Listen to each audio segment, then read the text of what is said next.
त्र्यंबक देवस्थान पत्रकार परिषद पहिला श्रावण सोमवार श्रावण महिन्याचा प्रारंभ सोमवारपासूनच होत असल्यामुळे या पहिल्या श्रावणी सोमवारी 12 ज्योतिर्लिंगांपैकी एक असलेल्या त्र्यंबकेश्वर या ठिकाणी देशाच्या कानाकोपऱ्यातून आलेल्या भाविकांनी मोठी गर्दी केली असून भाविकांचे दर्शन सुलभ व्हावे आणि होणाऱ्या गर्दीचे नियोजन योग्य प्रकारे व्हावे यासाठी त्र्यंबकेश्वर देवस्थानाने विविध सोयी सुविधा उपलब्ध करून दिला असल्याची माहिती देवस्थान ट्रस्टचे विश्वस्त श्री पुरुषोत्तम कडलक आणि त्र्यंबकेश्वर देवस्थानचे परंपरागत कैलास घुले, परंपरागत पुजारी व विश्वस्त श्री प्रदीप तुंगार यांनी आज पत्रकार परिषदेत दिली आहे।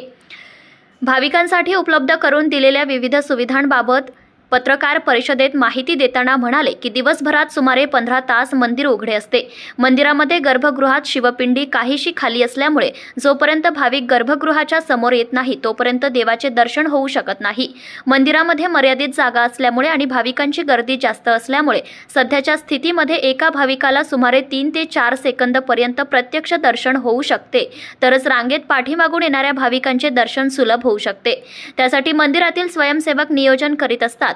गर्दीमध्ये भाविकांच्या सुविधेसाठी व्हीआयपी दर्शनाने तास मर्यादित करण्यात आले आहेत। तसेच ऑनलाईन मुखदर्शन आणि कळस दर्शन सुविधा तसेच शुभेच्छा देणगी दर्शनाची ऑनलाईन व्यवस्था करण्यात आली असून त्रिकाल पूजेच्या पुजाऱ्या व्यतिरिक्त कोणालाही गर्भगृहात प्रवेश करण्यास 5 वर्षांपासूनच बंदी करण्यात आली आहे। भाविकांच्या सुविधेसाठी मंदिर ट्रस्टद्वारे पिण्याचे पाणी, आरोग्य सुविधा तसेच अन्य आवश्यक सुविधा उपलब्ध करून देण्यात आल्या असून लवकरच ट्रस्टतर्फे प्रसादालयाची ही सुविधा उपलब्ध होणार असल्याचे यावेळी सांगण्यात आले। नमस्कार, मी कैलास घुले, त्र्यंबकेश्वर देवस्थान विश्वस्त। आजपासून सुरू होणाऱ्या शिवाच्या महापर्वासाठी सर्व भाविकांचे मी सर्वप्रथम या त्र्यंबक नगरीमध्ये स्वागत करतो।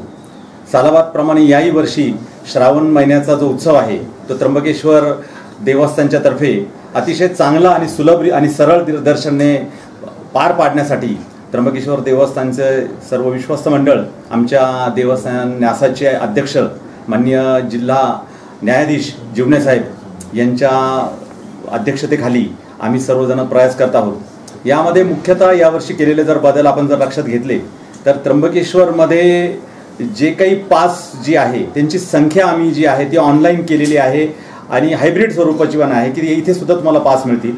यांची संख्या फक्त एकूण भाविकांच्या 33% भाविक जे आहे किंवा 35% भाविक आहे त्यांना पास उपलब्ध होईल। ते सशुल्क सेवा आहे।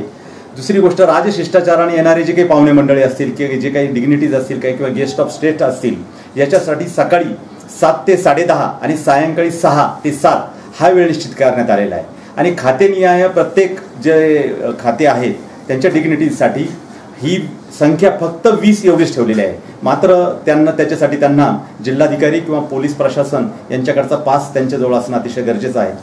आणि जो रांगेत धर्मदर्शन करणारा जो भाविक आहे त्या भाविकासाठी यावेळेस आम्ही मॅक्झिमम सुविधा ज्या आहे त्या देण्याचा प्रयत्न केलेला आहे। पिण्याचं पाणी असेल, टॉयलेट्स असतील, त्यांना निवारा शेड असेल, या सगळ्यांची आम्ही या ठिकाणी सालाबादप्रमाणे आम्ही त्याची व्यवस्था केलेली आहे। दुसरी गोष्ट अशी आहे की धर्मदर्शन सुद्धा आता प्रकारची कोणती आमची यंत्रणा नाही आहे। तुमच्या कोणत्याही तक्रारी सूचना असेल तर तुम्ही आमच्या सहाय्यता कक्षात देवस्थानचा जो फोन नंबर आहे त्याच्यावर संपर्क करून आपल्या सूचना आणि त्या मार्गदर्शन आम्हाला द्यावं।